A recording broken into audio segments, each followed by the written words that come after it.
Bom dia, segundo ano. Hoje nós vamos falar na sanidade animal sobre epidemiologia das infecções virais, né? Nós estamos vendo infecções virais em bovinos, a gente já viu IBVR, IBDV e agora a gente vai falar sobre a epidemiologia dessas infecções, ok?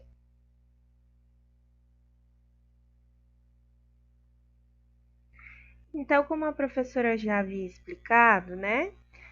A epidemiologia é o estudo das doenças em populações, né? Populações humanas, animais, doenças, né? Infecções que passam do homem para o animal, do animal para o homem, né?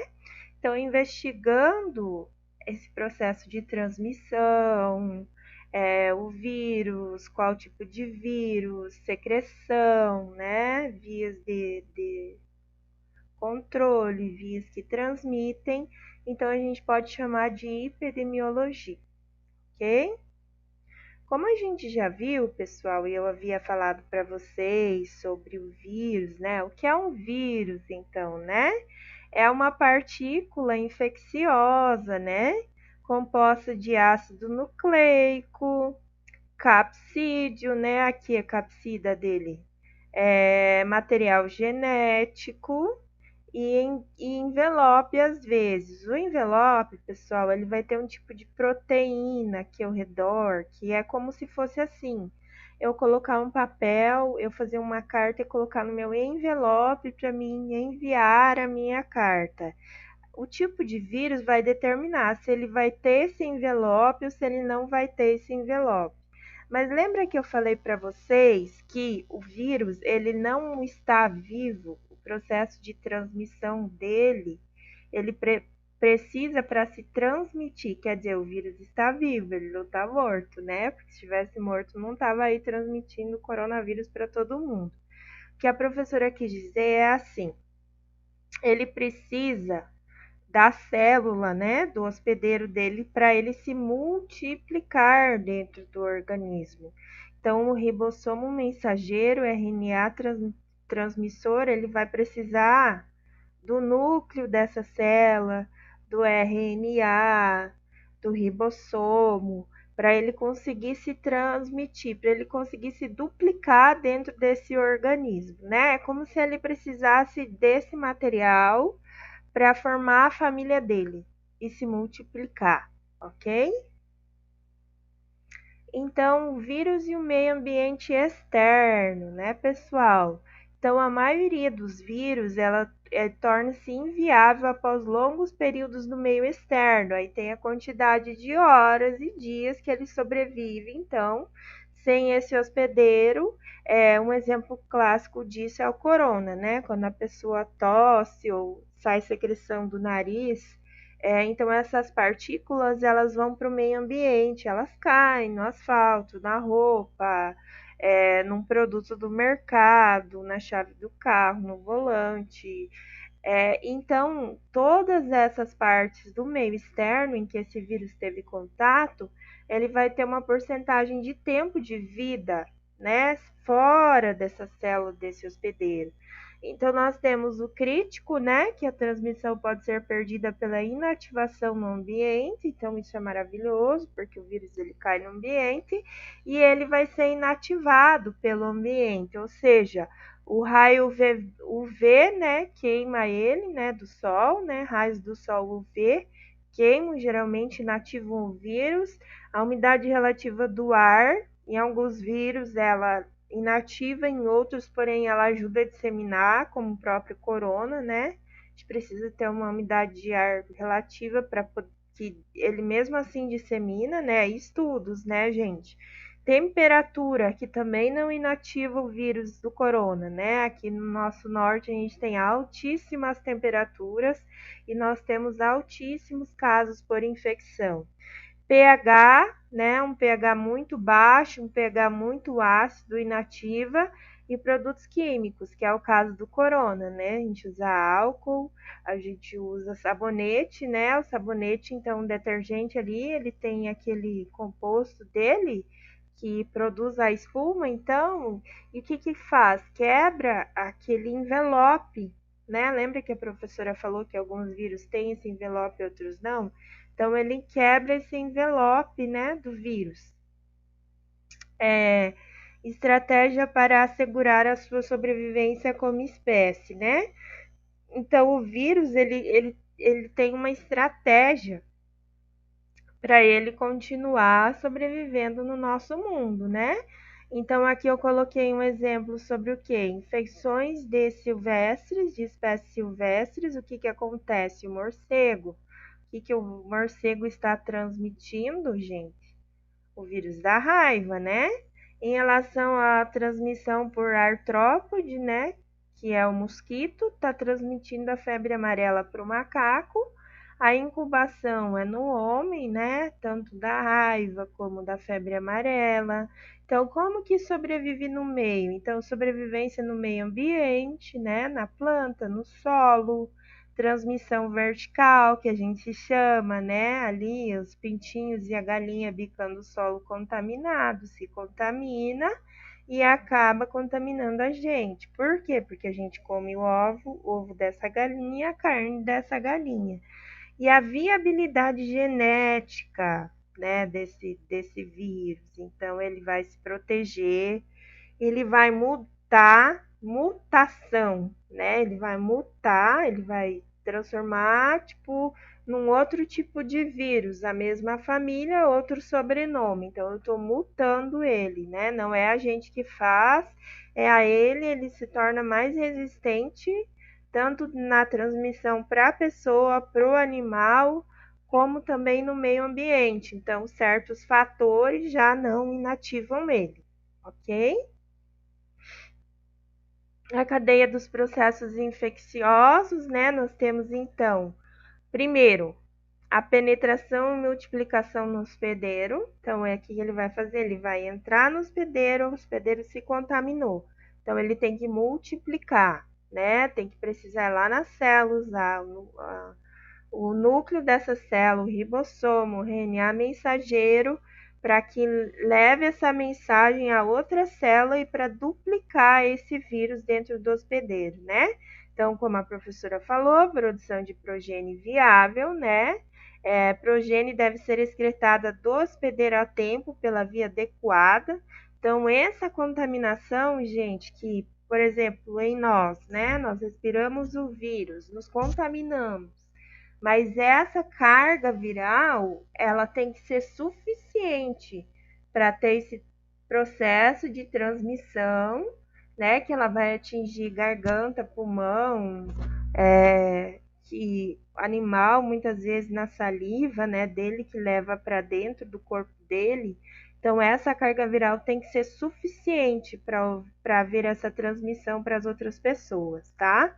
Então, resistir no meio do ambiente é tempo necessário para encontrar outro hospedeiro susceptível. Infelizmente, a gente sabe que o coronavírus ele é muito transmissível, a carga viral dele é enorme. Então, chegou perto, sem proteção, até mesmo com a máscara, existem estudos que pode pegar, né?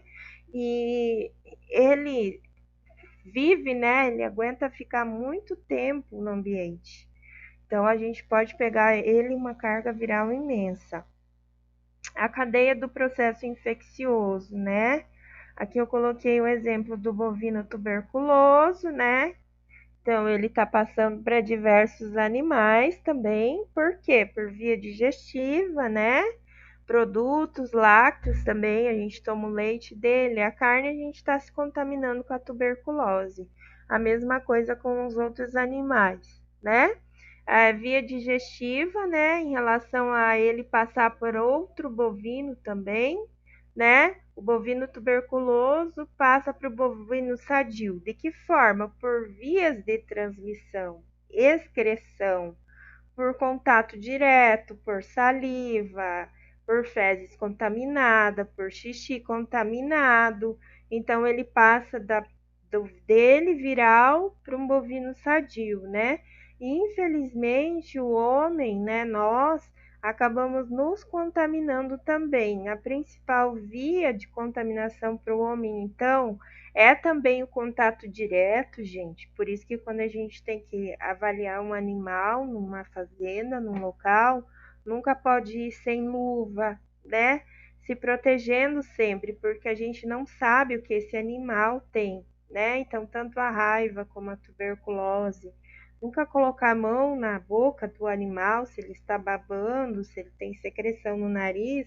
Por quê? Porque passa para a gente também. Então, sempre ter esse cuidado de sanidade com a gente, né? Geralmente, com o animal, a gente acha que vai tombar o animal, vai colocar a mão na boca do animal. Ah, porque ele engoliu uma manga. E depois você vai ver a raiva.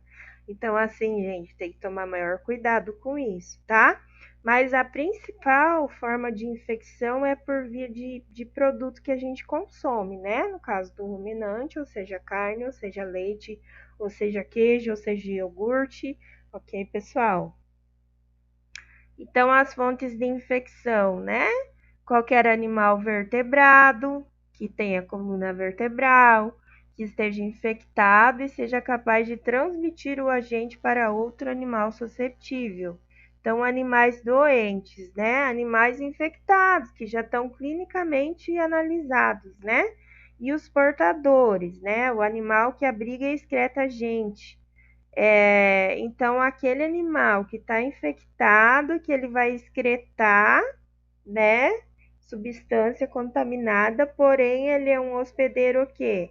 Assintomático, né? Como está acontecendo também com o corona. Dizem que as crianças são hospedeiros assintomáticos, assim como o animal, ele não apresenta sintoma, mas ele está passando a transmissão.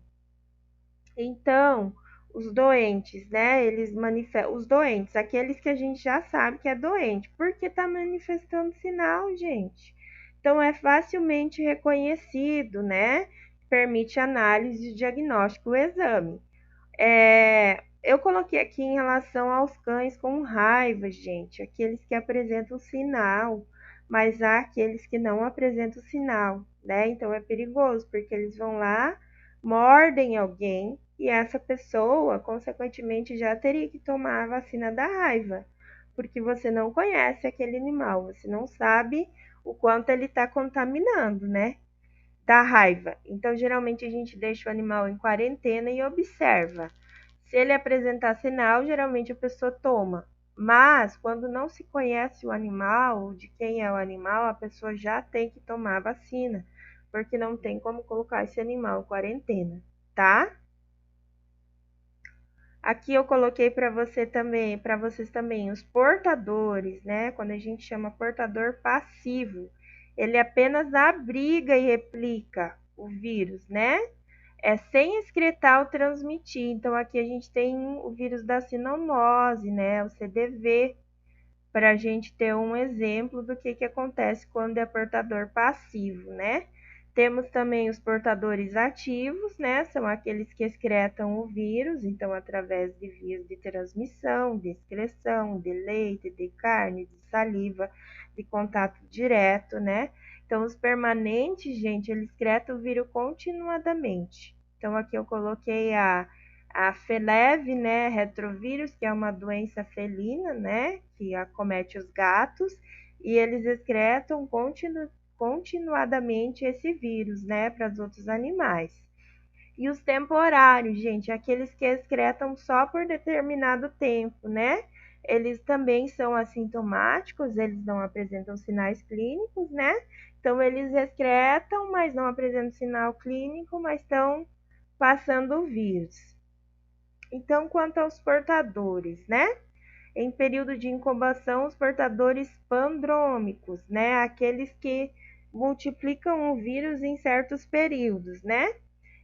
A infecção, a excreção viral, ela vai se iniciar no período de incubação, né? Que pode levar diferentes dias em cada vírus. Por exemplo, de 5 a 7, de 14 dias, de 15 dias, de 3 dias, de 5 dias. Então, depende muito da imunidade desse animal, né? Como esse sistema imunológico desse animal vai agir diante da carga viral. Eu coloquei aqui com vocês a síndrome respiratória bovina, a CRB, que também é uma doença viral que acomete muitos bovinos, né? Então, eles incubam e passam essa doença por excreção, né? Então, respiratória, gente, vai acometer o sistema respiratório superior e inferior, né? Então, quando o hospedeiro segue disseminando o vírus após a resolução da doença clínica. Então, isso pode ser também, gente, se torna uma coisa crônica, uma doença crônica. Ou seja, eu estou tratando essa doença, mas ela está aparecendo, né? E eu estou passando mesmo assim. Então, portadores e a perpetuação da infecção, né? Como eu disse, os portadores ativos temporários, né? Excretam o vírus apenas esporadicamente a intervalos viáveis. Então, aqui eu coloquei infecção latente, como a gente já viu também o vírus da herpes vírus, né, do IBR em bovinos, que é o que? Nunca abandona o animal, né? Tem a forma latente, dependendo do sistema imunológico, ele vai atacar ou vai ficar quietinho, mas sempre construindo uma oportunidade de atacar esse animal e reproduzir o seu vírus para continuar vivendo, né? Então, aqui o ponto-chave é a gente reconhecer o animal portador latente, sempre fazer exames nele, como a professora já disse nos outros vírus, separar muitas vezes esse animal do resto do rebanho ou até mesmo eliminar, gente. Porque se ele é um portador latente, se eu não tenho mais casos no meu rebanho, se eu não tenho um rebanho que fica entrando e saindo animal, para que eu vou manter um animal latente dentro do meu rebanho para passar esse vírus para os demais animais? Então, reservatórios, né? O que são reservatórios?